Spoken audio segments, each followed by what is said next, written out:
Assalamualaikum warahmatullahi wabarakatuh. Perkenalkan, nama saya Nadia Leviani dari program studi D3 Kebidanan, Fakultas Matematika dan Ilmu Pengetahuan Alam Universitas Bengkulu. Saya akan mempresentasikan hasil observasi saya tentang teori Repa-Rubin. Melakukan kuiri dan observasi di lingkungan rumah dengan teori Repa-Rubin. Teori Repa-Rubin menekankan pada pencapaian peran seorang ibu. Untuk mencapai peran ini, seorang wanita memerlukan proses belajar melalui serangkaian aktivitas atau latihan. Dengan demikian, seorang wanita, terutama calon ibu, dapat mempelajari peran yang akan dialaminya kelak, sehingga ia mampu beradaptasi dengan perubahan-perubahan yang terjadi, khususnya perubahan psikologis dalam kehamilan dan setelah persalinan. Menurut Repa-Rubin, seorang wanita sejak hamil sudah memiliki harapan-harapan antara lain 1. Kesejahteraan ibu dan bayi. 2. Penerimaan di masyarakat. 3. Penentuan identitas diri. 4. Mengetahui tentang arti memberi dan menerima. 5. Perubahan umum pada perempuan hamil. 6. Ketergantungan dan butuh perhatian. 7. Membutuhkan sosialisasi. Tahap-tahap psikologis yang biasa dilalui oleh calon ibu dalam mencapai perannya. A. Antisipatoristik. Seorang ibu mulai melakukan latihan peran dan memerlukan interaksi dengan anak yang lain. B. Henoimonistik. Ibu mulai memahami sepenuhnya peran dasar yang dijalaninya. Pada tahap ini, ibu memerlukan bantuan dari anggota keluarga yang lain. C. Fitsustik. Ibu akan mencoba apakah ia mampu berperan sebagai seorang ibu. Pada tahap ini, ibu memerlukan waktu beberapa minggu sampai ibu kemudian melanjutkan sendiri. D. Disengagement merupakan tahap penyelesaian latihan peran sudah berakhir.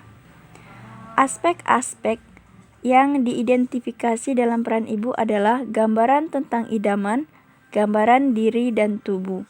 Gambaran diri seorang wanita adalah pandangan wanita tentang dirinya sendiri sebagai bagian dari pengalaman dirinya. Sedangkan gambaran tubuh adalah berhubungan dengan perubahan fisik yang terjadi selama kehamilan. Arti dan efek kehamilan pada pasangan. Pertama, pasangan merasa perubahan tubuh pasangannya pada kehamilan 8 bulan sampai dengan 3 bulan setelah melahirkan. Kedua, lelaki juga mengalami perubahan fisik dan psikososial selama wanita hamil. Anak-anak akan dilahirkan merupakan gabungan dari 3 macam perbedaan. Pertama, hubungan ibu dengan pasangan. Kedua, hubungan ibu dengan janin yang berkembang. Ketiga, hubungan ibu dengan individu yang unik. Tugas yang harus dilakukan ibu atau pasangan dalam kehamilan.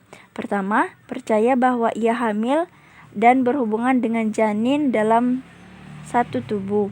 Kedua, persiapan terhadap pemisahan secara fisik pada kelahiran janin. Ketiga, penyelesaian dan identifikasi kebingungan dengan peran transisi. Reaksi yang umum pada kehamilan. Yang pertama, trimester 1, ambivalen, takut, tantasi, dan khawatir. Yang kedua, trimester 2, perasaan enak, meti, kebutuhan untuk mempelajari perkembangan dan pertumbuhan janin menjadi narsistik, pasif, introvert, egosentrik, dan self-centered. Yang ketiga, trimester 3, berperasaan aneh, sembrono, jelek menjadi introvert, merefleksikan terhadap pengalaman masa kecil. Aspek yang diidentifikasi dalam peran ibu. Yang pertama itu gambaran tentang idaman bayi sehat. Yang kedua, gambaran tentang diri, memandang tentang pengalaman yang dilakukan. Ketiga, gambaran tubuh, gambaran ketika hamil dan setelah nifas. Beberapa tahap aktivitas penting sebelum seorang menjadi seorang ibu. 1. Taking on, tahap meniru. Seorang wanita dalam pencapaian sebagai ibu akan memulainya dengan meniru dan melakukan peran seorang ibu. Yang kedua itu taking in. Seorang wanita sedang membayangkan peran yang dilakukannya. Introjection, projection, dan rejection merupakan tahap di mana wanita membedakan model-model yang sesuai dengan keinginannya. 3. Letting go. Wanita mengingat kembali proses dan aktivitas yang sudah dilakukannya. Pada tahap ini, seorang akan meninggalkan perannya di masa lalu. Repa Rubin mengklasifikasikan tahap ini menjadi 3 tahap, yaitu A. Periode taking in, hari pertama hingga kedua setelah melahirkan. 1. Ibu masih pasif dan tergantung pada orang lain. Yang kedua, perhatian ibu tertuju pada kekhawatiran pada perubahan tubuhnya. Ketiga, ibu akan mengulangi pengalaman-pengalaman ketika melahirkan. Keempat, memulihkan ketenangan dalam tidur untuk mengembalikan keadaan tubuh ke kondisi normal. 5. Nafsu makan. Ibu biasanya bertahap sehingga membutuhkan peningkatan nutrisi. Kekurangan nafsu makan menandakan proses pengembalian kondisi tubuh tidak langsung normal. B. Periode taking hold, hari kedua hingga keempat setelah melahirkan. 1. Ibu memperhatikan kemampuan menjadi orang tua dan meningkatkan tanggung jawab akan bayinya. 2. Ibu memfokuskan perhatian pada pengontrolan fungsi tubuh, buang air kecil, buang air besar, dan daya tahan tubuh. 3. Ibu cenderung terbuka menerima nasihat bidan dan kritikan pribadi. 4. Ibu berusaha untuk menguasai keterampilan merawat bayi seperti menggendong, menyusui, memandikan, dan mengganti popok. 5. Kemungkinan ibu mengalami depresi postpartum karena merasa tidak mampu membesarkan bayinya. C. Periode letting go. 1. Terjadi setelah ibu pulang ke rumah dan pengaruhi oleh dukungan serta perhatian keluarga. 2. Ibu sudah mengambil tanggung jawab dalam merawat bayi dan memahami kebutuhan bayi sehingga akan mengurangi hak ibu dalam kebebasannya dan hubungan sosial.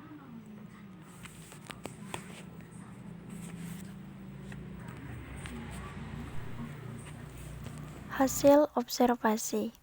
Identitas ibu, nama Pinci Harnani.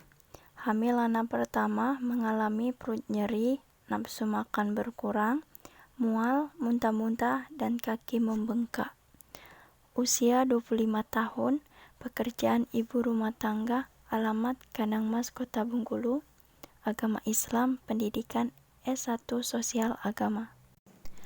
Menurut teori Repa Rubin, harapan saat ibu hamil.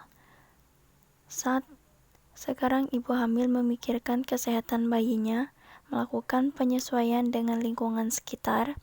Beliau juga menginginkan pengakuan dari masyarakat bahwa beliau sedang hamil dan bukan dari hubungan gelap. Ibu juga mulai arti memberi dan menerima. Contoh menerima, ibu menerima akan kehamilannya dan tidak akan menggugurkan kehamilannya. Contoh memberi, ibu selalu mengkonsumsi makanan yang sehat dan bergizi. Tahapan psikososial atau psychosocial stage. A. Anticipatory stage. Ibu Pince sering mencoba menggendong, menyuapi, dan memandikan anak dari kakak sepupunya. B. Honeymoon. Ibu Pince bertanya kepada salah satu bidan berkaitan dengan tata cara bagaimana merawat bayi nanti. C. Fluid stage. Ibu Pince belajar berlatih mengasuh anak dari kakak sepupunya dan masih didampingi oleh kakak sepupunya sehingga beberapa minggu sampai Ibu Pince bisa melakukannya sendiri dan melanjutkannya sendiri dalam bagaimana cara merawat seorang bayi balita tanpa didampingi lagi dari kakak sepupunya. D. Disengagement. Ibu Pince sudah tidak mengasuh bayi kakak sepupunya lagi dikarenakan akan mempersiapkan untuk kelahiran.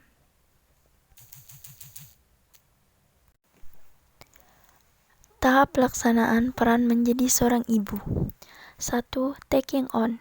Ibu Pince meniru kakak sepupunya yang sedang hamil dan belajar dengan hal-hal yang akan dihadapi nanti seperti apa yang kakak sepupunya alami. Contohnya, bagaimana rasanya pada saat melahirkan, apa yang dilakukan oleh ibu selama melahirkan, bagaimana bayi pada saat masa-masa awal kelahirannya. 2. Taking in. Ibu Pince membayangkan seperti apa nanti saat melahirkan.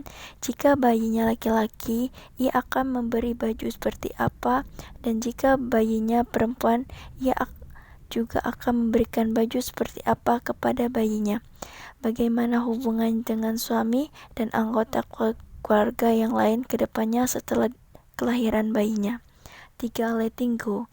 Ibu Pince sadar akan tanggung jawab terhadap bayi yang dikandungnya dan perlahan-lahan akan meninggalkan perilaku ketergantungannya kepada orang lain dan sadar bahwa bayi yang dikandungnya akan dirawat tanpa paksaan dan dengan kasih sayang yang tulus. Itulah hasil observasi saya.